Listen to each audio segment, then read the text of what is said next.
Indian 2.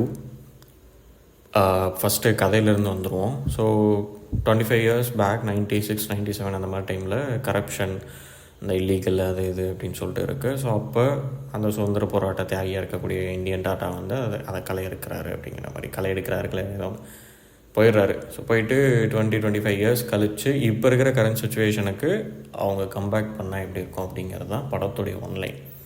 இது ஷங்கர் படமா, இந்த படத்தில் கமல் தான் நடிச்சிருக்காங்களா, இந்த சித்தார்த்து, எஸ்ஜே சூர்யா, சமுத்திரகனி இவங்களாம் எதுக்கு படத்துக்குள்ளே வராங்க? ஒரே ஒரு நல்ல விஷயம் என்ன அப்படின்னா அந்த விவேக், மனோபாலா, அப்புறம் அந்த சீரியல் ஆக்டர் அவங்க இப்போ இல்லை. பட் ஆனால் அவங்கள வந்து மறுபடியும் அகைன் ஸ்க்ரீனில் பார்க்குறது கொஞ்சம் நல்லா இருந்தது. இடையில அந்த அனிமேஷன் கொஞ்சம் ஷங்கர் பண்ணியிருப்பாங்களா, அவங்களுக்குன்னு ஒரு ஸ்டைல் இருக்கும்ல ஒரு படத்தில், இந்த பிரம்மாண்டம் அதெல்லாம் கரெக்டாக தான் பண்ணியிருந்தாங்க. பட் கதை எங்கே?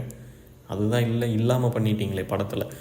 2-3 மாதம் முன்னாடியே மியூசிக் டைரக்டர் அனிருத் இருக்காங்கல்ல, அவங்க வந்து ஒரு நல்ல ஹிண்ட்டு கொடுத்துருக்காங்க. பட் அதை நம்ம சரியாக டீகோட் பண்ணாமல் போயிட்டோம். என்ன அப்படின்னா, தாத்தா வராரு, கதரை விட போகிறாரு அப்படின்னு செதற விட்டான்னு ஃபஸ்ட் பார்ட்டு செகண்ட் பார்ட்டு அப்படிங்கிற பேரில், ஃபஸ்ட் ஹாஃப் செகண்ட் ஹாஃப்லேயும் என்ன படம் அப்படின்னே தெரியாத அளவுக்கு ஒரு படம் உட்காந்து பார்ப்போம்ல. மெய் மறந்து பார்க்குற படம் லிஸ்ட்டில் அது ஆப்போசிட்டாக ஒரு படம் இருக்கும்ல. ஸோ கிட்டத்தட்ட அந்த மாதிரி தான் இருந்தது.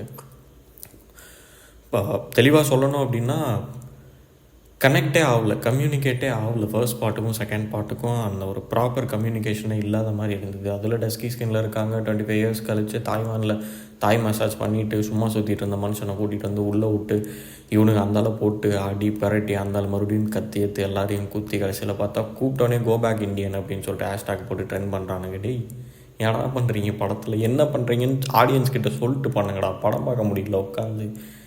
இது இல்லாமல் இந்தியன் தேர்ட் பார்ட்டுக்கு லீடு வேறு. சரி ஓகே, படத்தோடு கம்பேர் பண்ணும்போது அந்த ஒரு 20-30 செகண்ட் அந்த ட்ரெய்லர் டீசர் மாதிரியான அது கூட ஏதோ கொஞ்சம் பார்க்குற மாதிரி இருந்தது. படத்தில் நடந்த உருப்படியான ஒரே நல்ல விஷயம் என்ன தெரியுமா? கமலுக்கான அந்த நேம் கார்டு, அப்புறம் படத்துக்கான டைட்டில் கார்டு, அது ரெண்டுலேயும் அந்த அனிமேஷன் பக்காவாக பண்ணியிருந்தாங்க. இடையில இந்த டிராஃபிக் ராமசாமியை மீன் பண்ணி ஒரு அனிம் மாதிரி ஒன்று க்ரியேட் பண்ணியிருந்தாங்க. அவர் தான் அப்படின்னு நினைக்கிறேன். ஸோ அதுவும் கொஞ்சம் நல்லா இருந்தது. படத்துடைய பாசிட்டிவ் என்ன அப்படின்னா வெறும் டைட்டில் கார்டு மட்டும்தான். அதுக்கப்புறம் போஸ்ட் கிளைமேக்ஸில் கிரெடிட் சீன் மாதிரி போட்ட அந்த டீசர் ட்ரெய்லர், அது மட்டும்தான். படத்தில் மற்ற எதுவுமே இல்லையா அப்படின்னு கேட்டால் சத்தியமாக எதுவும் கிடையாது.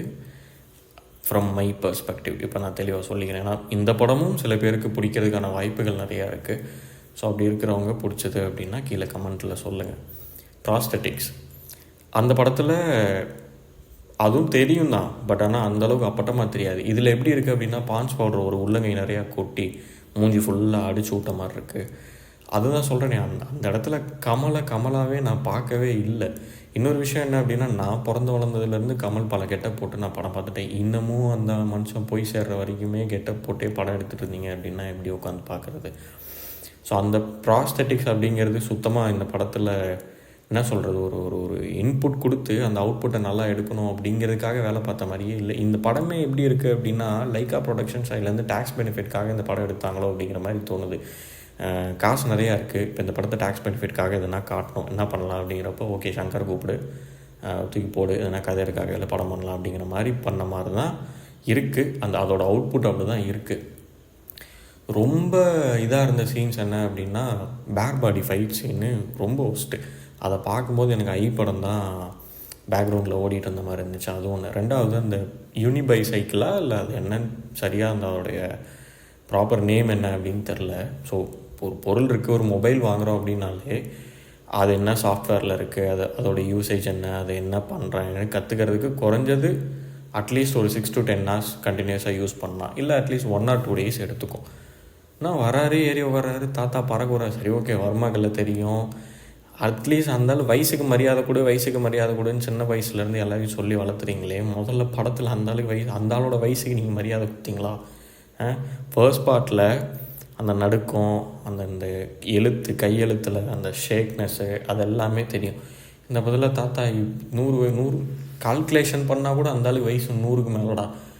இதில் 20-25 வயசு பையன் மாதிரி நடிச்சிருக்காரு. அதுதான் என்னால் பொறுத்துக்கவே முடியல. சரி, daily 20 to 25 kilometers daily right பண்ணி நான் ஆஃபீஸ் போயிட்டு வரேன். எனக்கே பேக் பெயின் வருது. அப்படிங்கிறப்போ 100 வயசுக்கு மேலே எப்படி வர்மக்கலை தெரியுது, ஓகே எல்லாம் ஓகே. பட் ஆனால் அந்த சேசிங் சீன் கிளைமேக்ஸில் 20 minutes வச்சுருந்தீங்க பார்த்தீங்களா, அங்கே நிற்கிறீங்க நீங்கள்.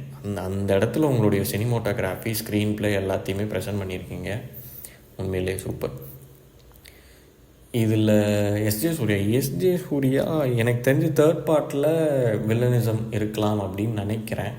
அதுக்குன்னு ஒரு கேரக்டர் எலிவேஷனாக இருக்கட்டும், இல்லை கதையோட கனெக்ட் பண்ணுறேன் அப்படிங்கிற மாதிரியா எந்த ஒரு விஷயமா இருக்கட்டும், அதுக்குன்னு இன்னும் 1.5 மணி நேரமாக எடுத்துப்பீங்க. 3 மணி நேரம் படம். கொஞ்சம் யோசிச்சு பாரு, படம் பார்க்குற நிலைமையை கொஞ்சம் யோசிச்சு பாருங்க. ஏன் ஓகேவா?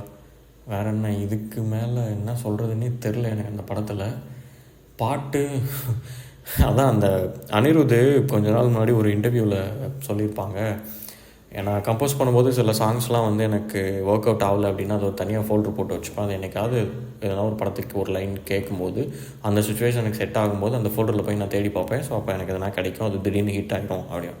எனக்கு தெரிஞ்சு அந்த ஃபோல்டரில் இருந்த எல்லா பாட்டையும் சேர்த்து போட்டு இதில் பேக்ரவுண்ட் ஸ்கோர்லாம் பண்ண மாதிரி இருந்தது. ஒரே இறைச்சல், காதெல்லாம் ரத்தம் மட்டும்தான் வரல, பட் ஆனால் உள்ளே கிளாட் ஆகி நின்றுருக்கும் போல், அப்படி இருக்குது.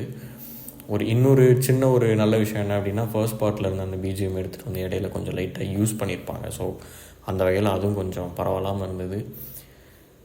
கமல் கிடையாது, இது சங்கர் படம் இல்லை. உள்ளே யாரோ வருவாங்க போவாங்க. லாஜிக் அப்படிங்கிற அந்த வார்த்தையை மறந்துட்டு நீங்கள் படம் பார்க்க ரெடியாக இருந்தால், உங்களுக்கு 3 hours டைம் இருக்குது, என்னால் ஸ்பெண்ட் பண்ண முடியும் அப்படின்னா கண்டிப்பாக போய் பாருங்கள். ஓகே, தேங்க்ஸ் ஃபார் வாட்சிங் த வீடியோ.